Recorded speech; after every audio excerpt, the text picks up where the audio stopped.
When last we left our intrepid adventurers, the adventurers had just left the nicer part of the city after they had found the rumor that they were looking for, and they are following a lead off to a coastal village to find their next person of interest. This is a quest adventure, so they're on a quest that is not a patron job. And here's our heroes. Again, we have Vector Moreno. And for those of you who are just starting to watch the channel, I see we got a ton of new subscribers. This is a campaign game. It's fine to watch this one first. I think I'm doing a better job every video, trying to get better, watching other videos of people and taking best practices, right? To try to make mine better, but not to steal the thunder of the other videos, obviously, because all of them do something great. And I'm just here to have fun and play my game, and hope you can follow along with me. So, this is Vector Moreno, our hero. He's doing fine. This is Bria Switch, Ajax Ramirez. This is the new addition to the crew, Kelsa Winters, and she actually is the MVP, and I'll get to that later towards the end when I talk about the contest on who won the award and who gets to build the character to be added to. Not sure it's going to be a crew, or maybe it'll be a unique individual to fight, but depending on what miniature that fits with it, you may get a copy. I'm going to try to do my best to get you a copy anyways. I also have Lynn Scott, Ember Tavros, and Odessa Locke, and the three of them are not participating in this because Lynn and Ember are in sickbay. They're both injured. And I guess this is the Nova right here. You know, it's not a great big ship, so they're kind of piled off up in the corners, injured, trying to keep safe. And Odessa is actually not here. The wealthy, persistent patron that the team has, Balin Altair, has her off doing some stuff, so this will be the last mission she misses. Okay, so now I'm going to go down the campaign turn on what has happened. So so step one. Travel. We did not travel. We did not have to flee invasion, decide where to travel. We don't have to do a starship travel event or new world arrival steps. So step two is the world. Upkeep and ship repairs, that cost a bit of my cash, or stash, should we say. I have 2 stash points left, so I have 2 credits left, which is good because I fully paid the debt off. So the team has fuel and an identity scrub, and once they get this last piece of the quest, they can get off planet. Let's see, assign and resolve crew tasks. So now Vector and Kelsa decided to spend some time together and get to know each other a little better, since he's the leader of the crew and she plans on coming along with him. I thought that would be a good idea. So the two of them are going to explore. Kelsa ended up finding a character trainer, earning 2 XP, which is great because, again, that's my wife's character, and she was debating back and forth whether she wanted to train or to level or to explore to see what fun she could roll. And she ended up exploring and finding a trainer, which gave her 2 XP instead of 1 for training, so it was better. So she actually got to upgrade. She got to upgrade her. Let's see, did she upgrade anything? Kelsa has not upgraded anything, but now she has 6 XP. So now next turn she's gonna get some combat probably, if she survives, right? Now Vector, he got a funny one, and especially because, wait till you see the setup I have here, and you're gonna see why he got this. He also explored, and he realized that this place is rather nice, really. And so when I'm ready to leave this world, unless it's being invaded, I have to pay a story point, or the crew member will decide to stay behind. So that means I would lose my leader, and I have to. And really, the story changes directions completely. If they do, you can keep their equipment, which is great. Wait till you see this board. I'm gonna give you a little sneak peek real quick, and you see why Vector likes it here. Okay. Now, Ajax decided he wanted to trade and get some of the local victuals. He found some quality food and booze that can only be found in this area. So when I recruit a new character into my crew, oh no, it's a free recruit, new character in the crew, so I got a backup person. I don't know if I want to use it yet because I'm already starting to have a big crew, and upkeep is going to be problematic in the future because I only have 2 credits right now, so I need to make some money. And let's see, Ember and Lynn are both in sick bay for this turn. so they don't get to do any jobs. Lastly, we have Bria Switch, who did take the chance to train, and she did not level up. So she's at 6 XP also. So the two of them are going for some combat because they see the value of having the +1 combat, which quite frankly has been is a key stat, I think, because this game is deadly and you want to be able to take out your opponents. Okay, so that's the end of the world turn. Now step 3 is the tabletop battle, as you can see here, the tabletop battle, and then we do the post-battle sequence. So now, and in the red corner, the enemy that we will be fighting is the Abandoned. These are an interested parties enemy type. They're interesting. There's 6 of them, 1 lieutenant, 1 specialist. The specialist has a shotgun, so we're gonna say the specialist is this mechanic-looking lady here with the shotgun. There is a 1 specialist, 1 lieutenant. The lieutenant's gonna be this guy, and so they have a 1 to 3 panic, a 4 speed, 0 combat, 3 toughness, and an aggressive AI. They all have colony rifles except for the shotgun. Now the special notes to these interesting parties. They're interesting parties trying to stop us from finding the truth. So that's the story plot point here, right? I think someone's on to us that we're following this quest and haven't really figured out what the quest really is yet. And that's by design, right? Because the team doesn't know what they're following and what they're tracking down yet, but somebody else out there does. And so what it says here is, for the Abandoned is, and occasionally a sort of sickness strikes crews in deep space for extended durations. The causes are unknown, but they often seek out old acquaintances, attacking in an animal-like fever. So we're going to say that this is some Abandoned that are coming back to this town that our team has to fight off to finish their quest point, to talk to the person that they need to talk to get the next lead. They are careless, so I am +1 to seize the initiative. And they're also cowardly, so lieutenants are affected by morale dice. So that's pretty interesting. The last pieces of this mission are, the conditions are gloomy, so maximum 9-inch visibility. That's going to be tough. Actually, I don't know how bad that'll be. We had that in a prior mission. I kind of liked the feel of the mission when it's gloomy, which basically is maximum visibility is 9 inches. Characters that can fire... characters that fire that turn can then be fired at upon any range. So people see the blast coming off the guns, or the energy beams coming out, and so you can shoot them. There's also a point of interest, which I will have to roll up, where you gain 1 story point, and so that'll be on top of the quest mission. The quest mission actually is just fight off, so we're here for that story point, person of interest, and we have to fight off the enemy to win. Okay, talk a little bit about the models here. Now, one of the cool things about this game is there's so many opponents, and these, let's see, 1, 2, 3, 4, 5 of them. 5 of them are from Zeemon Zombicide Invader. Seamon Zombicide Invader. And this is a bunch of models that I was like, I'll never play these guys. I don't really like all of them, for my crews. I just have other choices that I think are better, but man, do they make some great looking Abandoned, right? This is a tough planet, and they just look cool, I think. This guy here is a Endure the Stars. I think he's the Psychic. And I really didn't like him either. I thought the model was kind of silly looking, but now I look at him in this role, and I'm like, hey, these guys are kind of cool. Got a little bit of alien, and one of the aliens, the blue guys. They got one of these guys, looks like a squat from 40K. So, all of these models now, I have a different appreciation for them. I'm really enjoying them. Got the Andre the Giant looking guy here in his armor. Isn't he the guy from like Dune or something? I don't know, but this guy, I think playing this series out has made me paint models that I would have probably just left in the corner and not worried about and not thought about using. And so now it also drives me to paint more models, which is great. And just so you guys know, I do a Zenithal contrast paint. So this guy took me literally 5 minutes.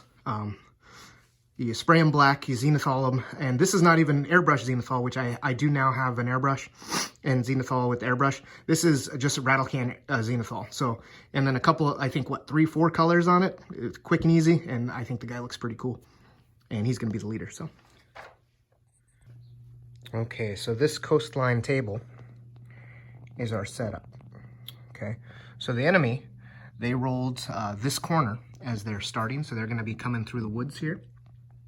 And I just put the leader right here in front, and then the shotgun in the back there. Okay. Now the notable object is this person right here that they have to talk to, and maybe it's the data from that computer, but it's a person. Okay. Now here's the setup of the team, and I thought it would be thematic to set up this cool little coastline village. Reminds me of like Rogue One, or no, was it Rogue One? No, Solo. That village on the coast there, real primitive looking, but with some sci-fi elements, as you can see, because if you watch the Solo Wargaming video, he makes some great points about making it still sci-fi and using primitive stuff together. It just makes a nice looking table. So we got Ajax Ramirez here over here in the market getting some vittles, the quality food and drink. We got Bria, she's just sitting there at looking at the generator, maybe examining the tech. She's from the Tech Guild, right? We got Vector and Kelsa over here getting to know each other at the pub. And then there's a little bit more off in that way. Now this coastline has quite a bit of cover and terrain. So there, and it's gloomy, right? So they kind of don't know that this is coming. So this could be deadly. We're not sure. Looks like there were some good firing lanes at first, but the gloomy is gonna make an impact. Okay, for the first turn, it looks like we have reaction 2 for Vector. Bria Switch has a reaction 2, and that's it. So I have 2 people with a reaction 2 that can take 2s. And I got 1, 2. So Bria or Vector get to go. And I'm going to go ahead and I'll put a token on him so I remember Kelsa, so I remember, and Bria there, so I remember. Because Vector is going to go. Now he has he has a beam pistol and a grenade and a glare sword, so he's pretty close combat. And he's going to want to get relatively close, but not too close so they all converge on him. So he's going to, and he has a speed of 6, so he is going to make his way down.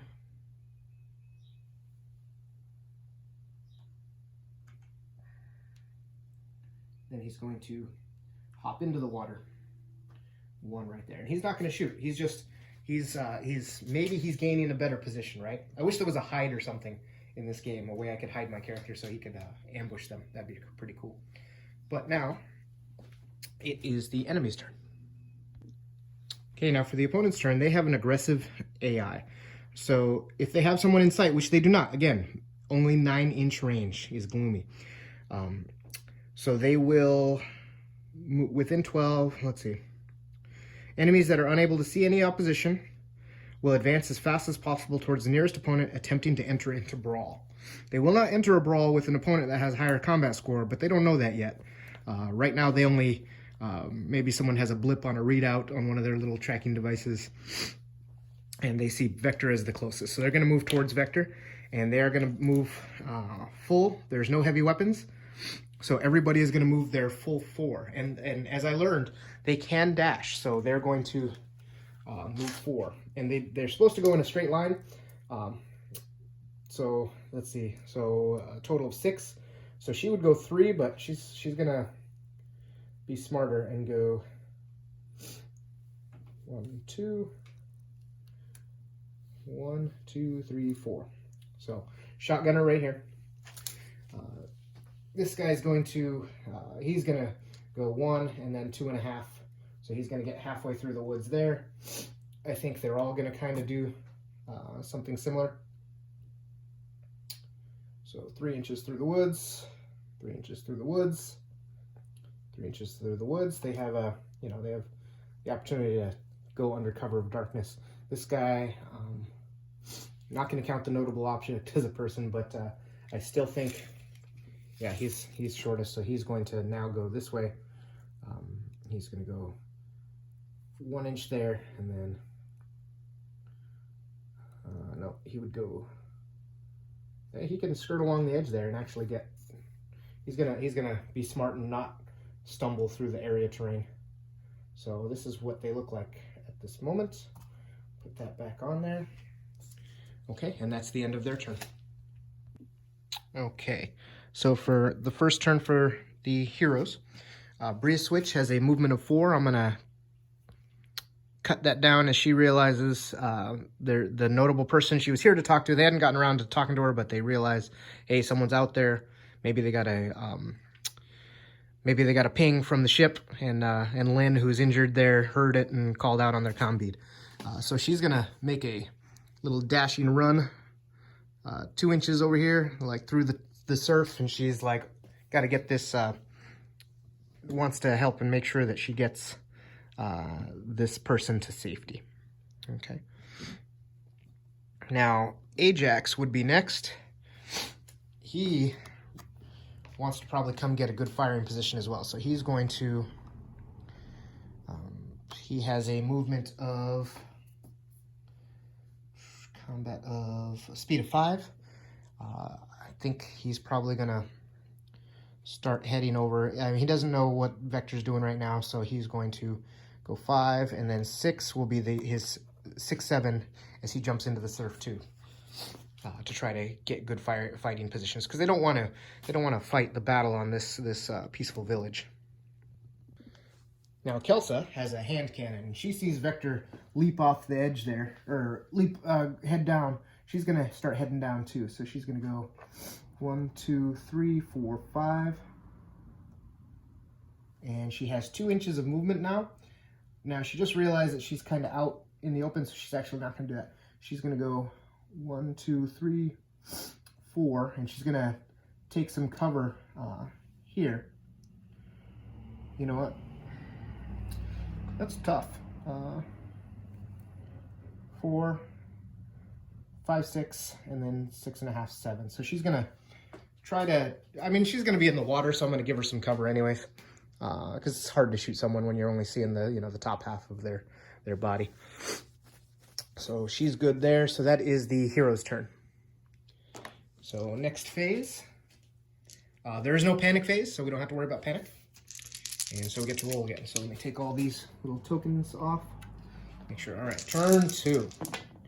All right, we got a lot of 1s that time. So the team is going to get to be able to get a better position. So I'm going to make sure that Vector goes, she goes for sure. And then I'm going to have Bria go, so that way Ajax can react based on whether, based on how the opponents move. So first things first, for turn 2, Vector is going to, he's going to try to get a shot at that shotgunner. Now this is dangerous, putting himself out there to shoot. But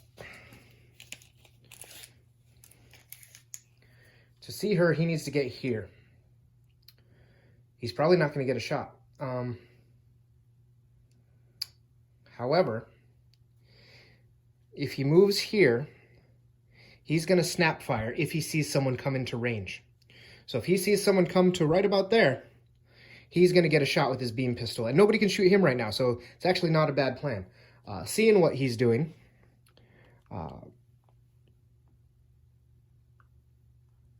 is going to be what Kelsa does also. So I'm going to put a reminder dice here.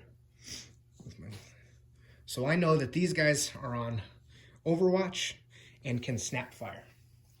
And lastly, Bria Switch is going to spend 2 to get on shore. And then she has 4 more after that, because she has 2 more to go normally. 1, 2, and then she's going to dash. And she's going to actually dash this way to cover, just in case. Now, I'm not going to pre-measure everything. So the last person who has to go is Ajax, and he has his token there. So, as anticipated, I'm going to go left to right so we can do the shotgunner here last. So,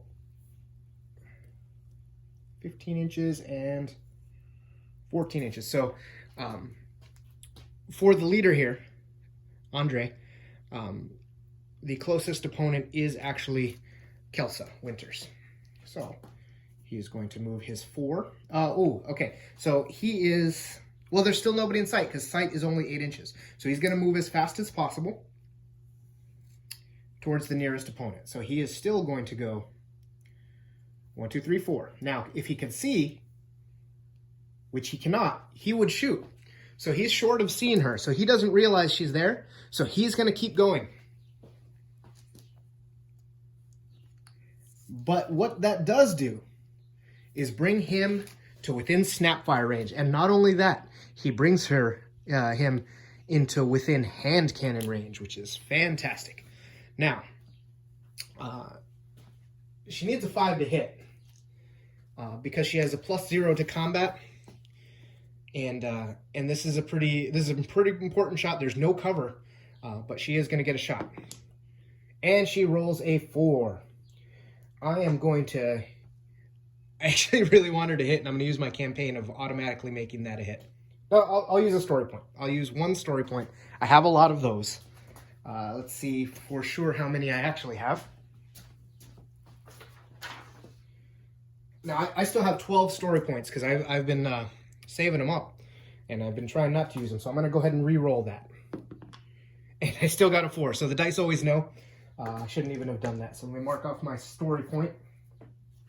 But now she is available to be shot. So there's a alert there now. So anybody can shoot her now. That's not great. However, this opponent has gone.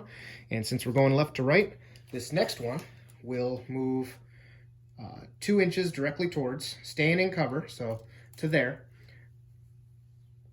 Now, it is within 1 inch of them, of the forest edge, so can't see technically, and also can't shoot past your own guy. So he's going to continue by moving 1 more inch of a dash, okay?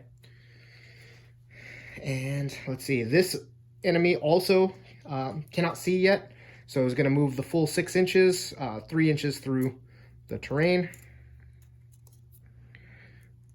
This one's going to make it all the way through. And then lastly, okay, this is the one we wanted to do. This one does not see her, but is aware that she's there. So this may actually foil his attempt at getting a snapshot. 12 inches there. So he's exactly 12 inches. And she's also exactly 12 inches. However, as you can see,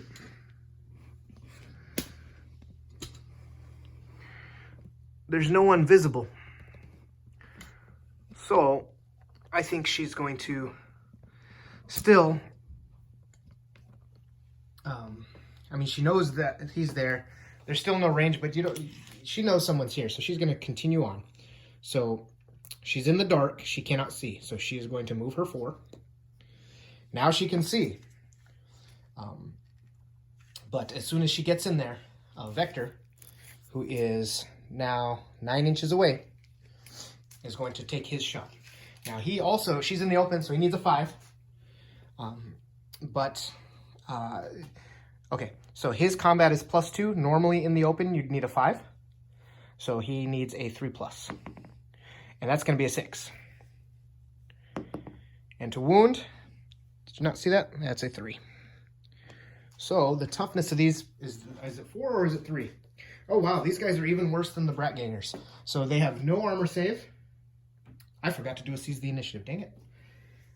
They have no armor save and 3 toughness. So fortunately for the team, the shotgunner is now out of action. So that was the end of his snapfire. Now to finish off the round, we have Ajax, who has not yet gone. And he will go 2 inches to there. Now he still has, 4 inches left. So he can go here. Actually, wait a second. So he's going to actually go this way. He's going to go So he's there. Now, he doesn't have line of sight, and he can't take that shot. He cannot take a shot because it's gloomy. So that is going to be the end of the phase. So there is a panic check this time. So we're going to roll it. Their panic is 1 to 3. And it's a 3. So the person closest to the table edge is going to move off.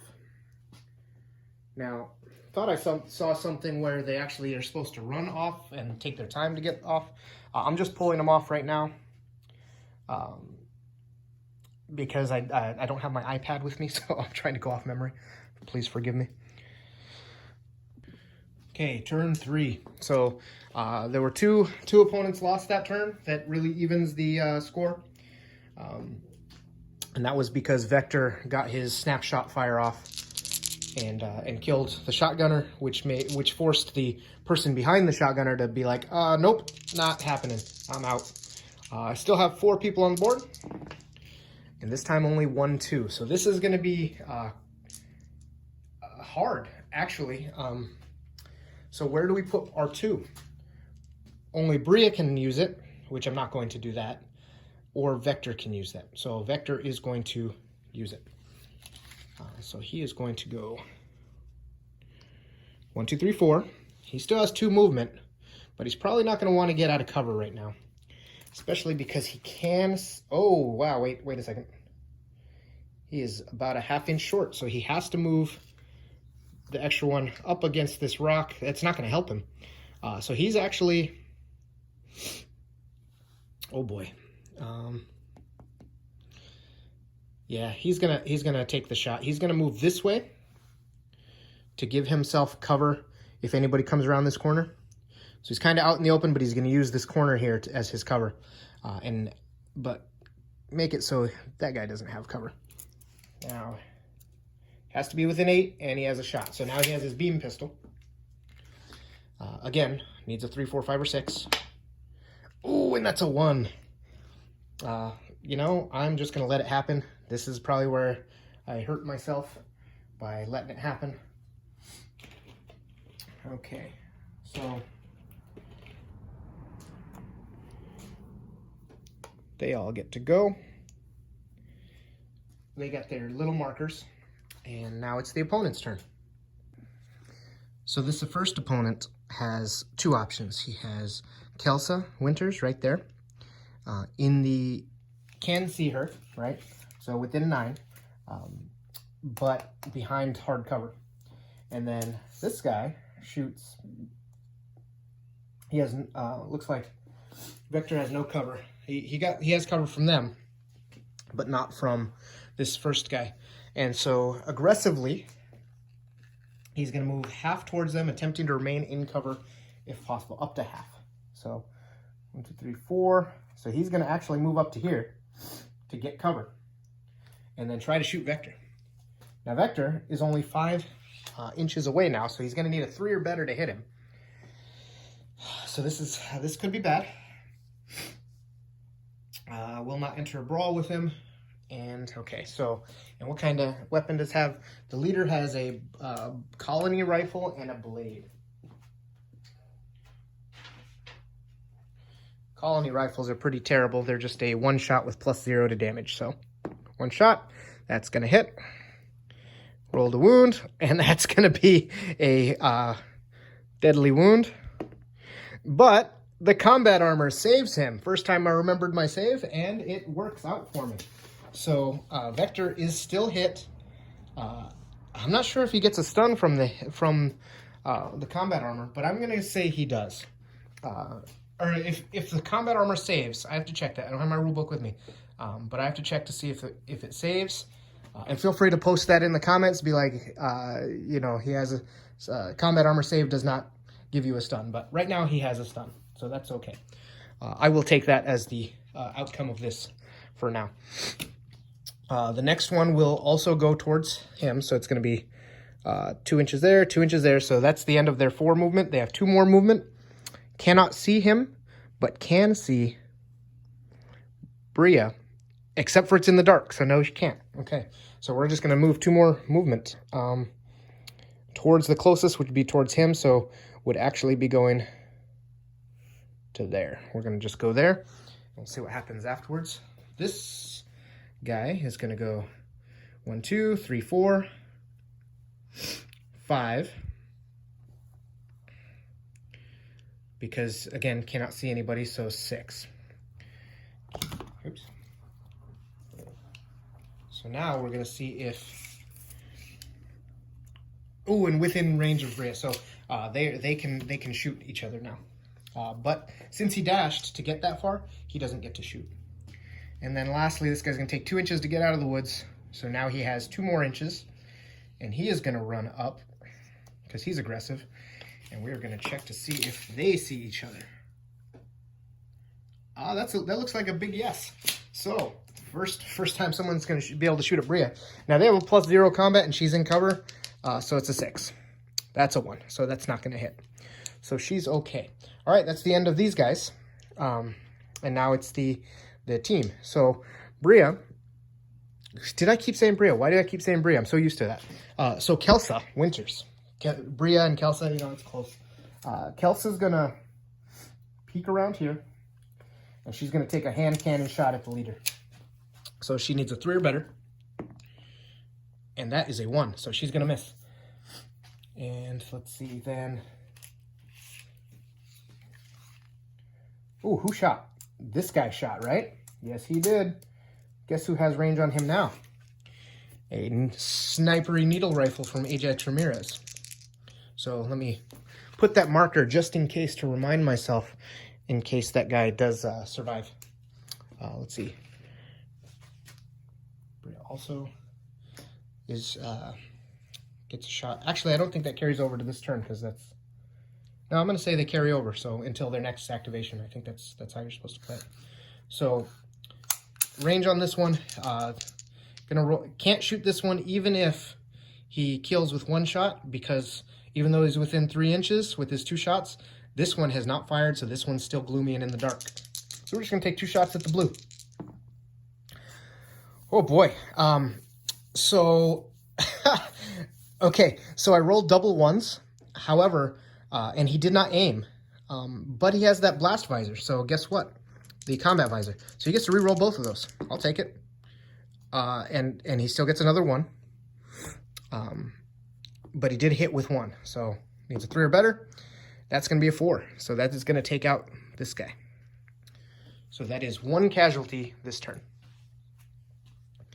I guess he could have shot this leader right here too, but he did not want to because that leader did shoot at Victor. And I could have done that, but it doesn't matter. That's all right. And then lastly, Bria Switch is the final one to go, and she will move up. So Bria is just going to keep running this way to get the item. So she's going to go 6 to here. And that's all she's doing. Okay, the last thing we have to do here is roll for panic for the one guy that, the one blue that died. And they do panic. So we're going to lose 1 more. It'll be closest to the table edge would be this lady right here. So she's going to, I'm not going to have any of this. So she leaves. All right, so we now have... things are looking up for the heroes. There's 4 of them left. Nobody's gotten taken out, and only 2 opponents left. And so they're going to check to see, we're going to do the reaction test now. Oh, that is not good. It's 3 6s. Look at that. Why can't I roll like that to hit or to wound? Okay, so the enemy is going to get to go. This one is he's going to shoot right at Vector. He's not going to enter a combat with him because he doesn't have as high of a combat. He would enter a combat with her, however, because she has less combat. And being that they're aggressive, I think that's actually what he's going to do. So he is going to move, well, except for he's out of range. So, oh geez, which one would he do? He is out of range, so... I think he's going to be aggressive to move towards her for combat, and it's 2, 3, 4. But then it keeps him in cover from this guy, and he's going to turn and shoot Vector while Vector's still out of cover, right? So that's pretty heroic, leader-like move that I could see him doing. So he's going to get that token again. She still has that token. And he's going to shoot Vector, needing a 3+, 2+. All right, look at that one. I'll take it. So he fails the shot. Vector deftly dodges, and then that's it for him. This guy now cannot shoot. This guy can't shoot Kelsa, so he's going to move up aggressively. 1, 2, 3, 4 to get to right here to also get a shot at Vector. So that's going to hit with a 3 because they have +3s. He's within 6 inches and Vector's in the open. Rolling to wound with a 1. So Vector now takes another stun token. Ooh. I think he takes another stun token, but he doesn't take a save, even with his combat armor. So, okay. So things are not looking great. Things are still dangerous, but we'll see what happens with the team next. So from here, it looks like Bria Switch is going to make it to her person. So she makes it to the person that she's got to talk to, and they're going to start downloading whatever data they need from that to help them on their quest, to finish the quest. And now, right here, we have Ajax. He has a bead on both of those guys. Now, they also both shot this turn, and they are within 3 inches. So I am going to shoot these one at a time. So the first one, needing a 5 or 6 to hit, 2 combat, so he needs a 3, 4, 5, or 6 to hit. The guy's in the open and no cover, and the dark doesn't help him. So he hits with the 3, 4, 5, or 6. Rolling to wound him. That's a wound. So he's going to take the leader out here, much to Kelsa's happiness. And then he's going to take his other needle rifle shot at the other guy, hitting with a 6. Now let's see what happens to him. And a 3. So that's going to take him out. So it is always nice having one of your teammates with a long-range weapon covering you. And if nobody's messing with him, makes it even better. And that's going to be the end of the game. So they did win the fight off. And now we're going to go to the post-game sequence. All right, here we are for the post-battle sequence with our crew, relaxing and enjoying themselves on the beach after that tough fight. There was no rival, so we resolved the rival. They did not become our rival. We resolved patron status. There's no patron status. Determine quest progress. We actually did progress to the last fight of the quest, so our next mission will be a fight-off versus a tough enemy. We got paid, so we get our 2 cred to add to our 3 cred to add to our stash of 2. So I only have 5. And then we checked for invasion. There was no invasion. Our battlefield finds were vital info, so we have a new corporate patron, which is kind of cool.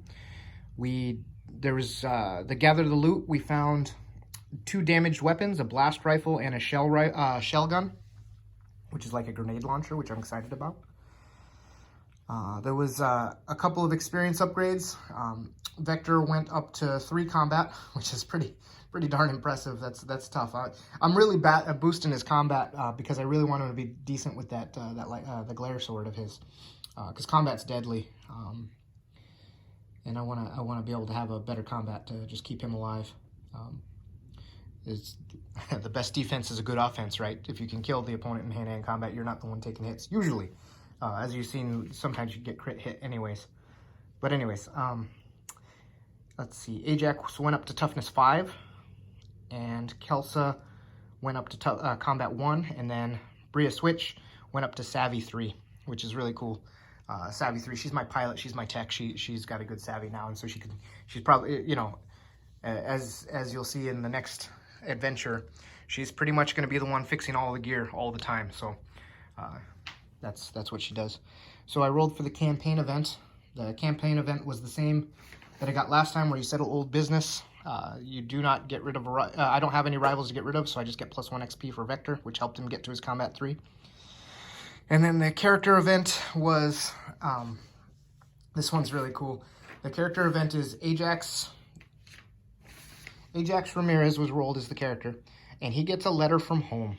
So the character you earns +1 XP, roll a d6, and on a 5 or 6, you immediately receive a quest. Let's see. Back on the home planet, there's invasion right now. Oh, okay, well, we'll see what happens. We also do have to check for invasion, and so we already checked for invasion, and it was not invaded. I rolled a 5 again. Even with the invasion evidence we have, and the fact that there's still all over the vidcasts that the invasion's coming, and the fact that their home planet of Ferda has been invaded, we actually have to check for that last piece, which is the galactic war progress, not the fact that it's being invaded. So I actually did not roll that yet, so I'm going to go ahead and do that on camera, and let's see what happens. So where is that roll? Check for invasion. Check galactic war progress. All right, so we rolled 2d6. 8. We get +1, so 9 for all future rolls. So that's the second time we've gotten that. So 10. So Unity is victorious. The planet can now be visited again. Due to increased troop presence, all future invasion threat rolls on this world are at -2. So Unity is on our planet now. Our high-tech gang world where we came from, the Frontier Gang. And so that's good. So we get to go back, and that makes sense now because that's why Ajax got his video email or whatever letter. And that's going to send us on another quest. So that's the game, folks. And so the last thing I want to talk about is I have a couple things to talk about, actually. So you're going to have to bear with me because some of this stuff is fun. So I went ahead and I offered a contest, and I offered that the MVP I wanted everybody to tell me who the MVP was. Well, that was overwhelming. Kelsa Winters won 5 out of the 9 votes. Got 2 votes for Alex Ramirez. He did a good job. And the finance committee got 2 votes, which is cool and funny too. So the winner of the story is of the story character that they get to build is Jeffrey Draper. So Jeffrey, please contact me on jaguarsdengames@gmail.com. One big word. I have not yet received any emails on that email yet. I just set it up. So if anybody wants to send feedback or suggestions or anything, feel free. I'll check it every once in a while.